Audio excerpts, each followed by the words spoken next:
dan shalom. Dan lagi puji syukur kepada Allah yang Maha Kuasa, Allah yang Esa, karenanya kita boleh berkumpul di saat ini Selasa 20 April tahun 2021 untuk melangsungkan sidang skripsi sebagai tugas penelitian akhir. Dan pada itu saya sampaikan banyak terima kasih kepada yang terhormat dosen penguji 1 Pendeta Dr. Denny Tarumini MPDK, dosen penguji 2 Pendeta Dr. Lambert Dimandari MTH, dosen penguji 3 Pendeta Dr. Ineke Tombe STH MSI, dan dosen pembimbing Pendeta Dr. Henry William Sumakul PhD. Dan perkenalkan, nama saya Sren Sal, NIM 2016 412111, dan di saat ini dalam judul penelitian saya ialah Doktrin Allah Tritunggal menurut Calvin dan pemahamannya.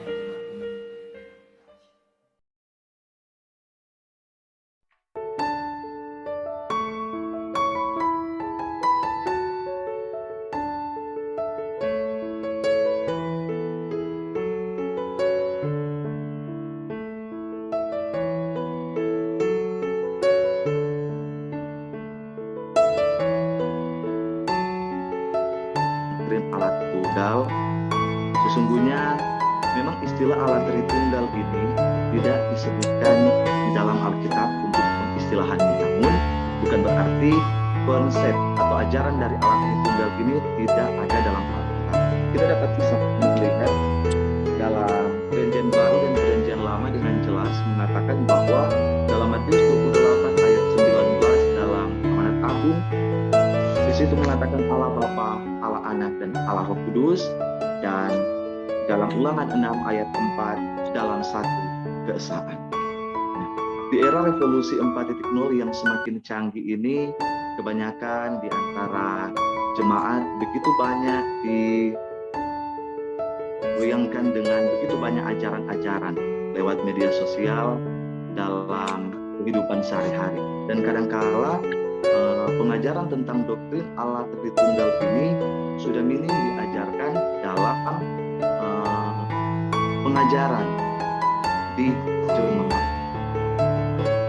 Doktrin itu memang penting karena doktrin yang membedakan antara agama kita, agama Kristen, dengan agama yang lain.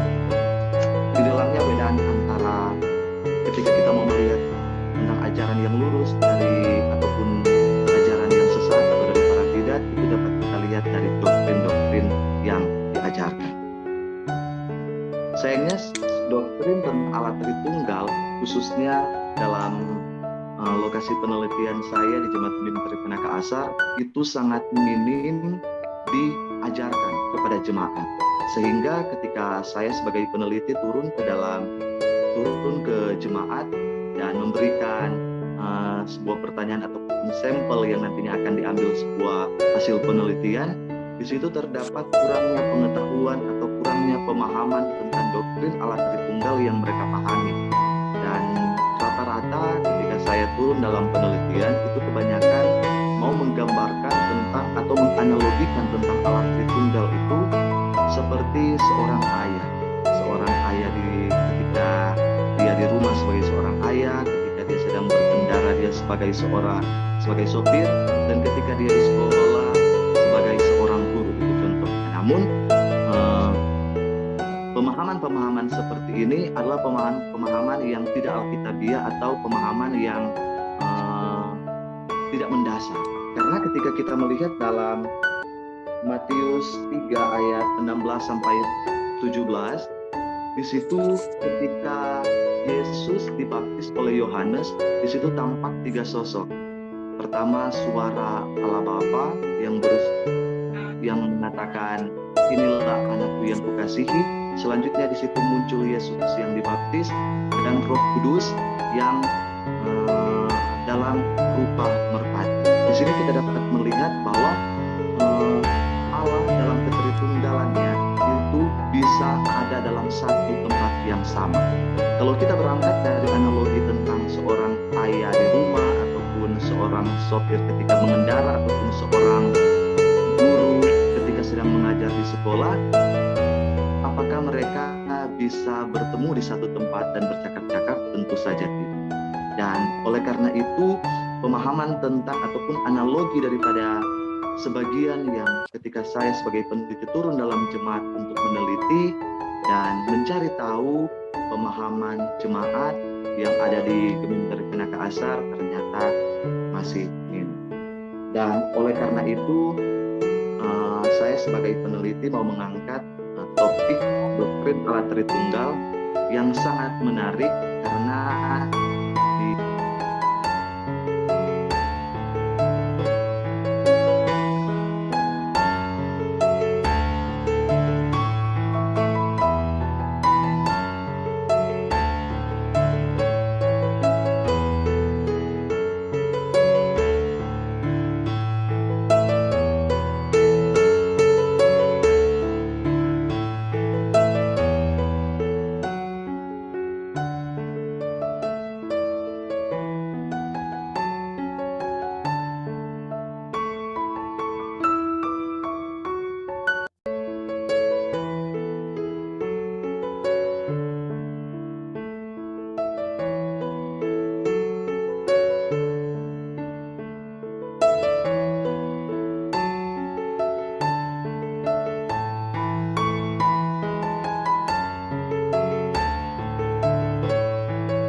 Tritunggal, ya, gitu.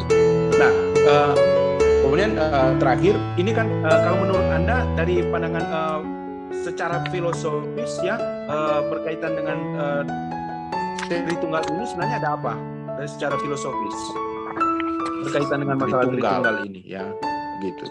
Nah, kemudian terakhir, ini kan kalau menurut Anda dari pandangan secara filosofis ya berkaitan dengan Tritunggal ini sebenarnya ada apa dari secara filosofis berkaitan dengan masalah Tritunggal ini? Di medsos sekarang kita lihat banyak ya perdebatan tentang Trinitas, tentang Allah Tritunggal. Jadi Stanley coba merumuskan pemahaman Calvin tentang Allah Tritunggal, lebih kesimpulan. Dan itu menjadi pemahaman yang benar. Ada banyak yang sudah disinggung dalam makalah ini. Salah satunya di sini Matius 3 ayat 16 sampai ayat 17. Ketika Yesus dibaptis oleh Yohanes, di Di sini berkata, sesudah Yesus dibaptis, Yesus segera keluar dari air, dan pada waktu itu juga langit terbuka dan ia melihat Roh Allah seperti burung merpati turun ke atasnya. Lalu terdengarlah suara dari surga yang mengatakan, inilah anakku yang kukasihi, kepadanya lah aku berkenan. Ya, berangkat dari ayat Alkitab ini, seperti yang sudah saya sampaikan dalam latar belakang penelitian, saya menemukan ada beberapa pemahaman yang menganalogikan Allah Tritunggal itu sama seperti seorang ayah di rumah, seorang sopir ketika berkendara, ataupun seorang guru ketika berada di sekolah yang sedang mengajar. Sehingga seperti yang saya sampaikan tadi, analogi ini adalah analogi yang tidak alkitabiah atau analogi yang tidak mendasar. Karena berangkat dari Yohanes 3 ayat 16 sampai ayat 17, di sini kita dapat melihat pribadi ketiga Allah. Ialah Yesus yang dibaptis dan merpati, Roh Kudus maksud saya dalam rupa merpati, dan suara Allah, berarti Allah. Suara Allah Bapa yang sedang bersuara, yang mengatakan, inilah anakku yang kukasihi, kepadanya lah aku berkenan. Jadi di sini dapat disimpulkan bahwa ketiga pribadi Allah dapat bisa berkomunikasi dalam waktu dan tempat yang sama. Sedangkan analogi yang timbul kebanyakan yang sama seperti saya katakan tadi, seorang ayah itu tidak dapat bisa bertemu dan dapat bercakap-cakap atau berbicara di waktu dan tempat yang sama. Kurang lebih seperti itu. Oke, terima kasih Sterli, terima kasih Pak Ketua. Terima kasih Bu.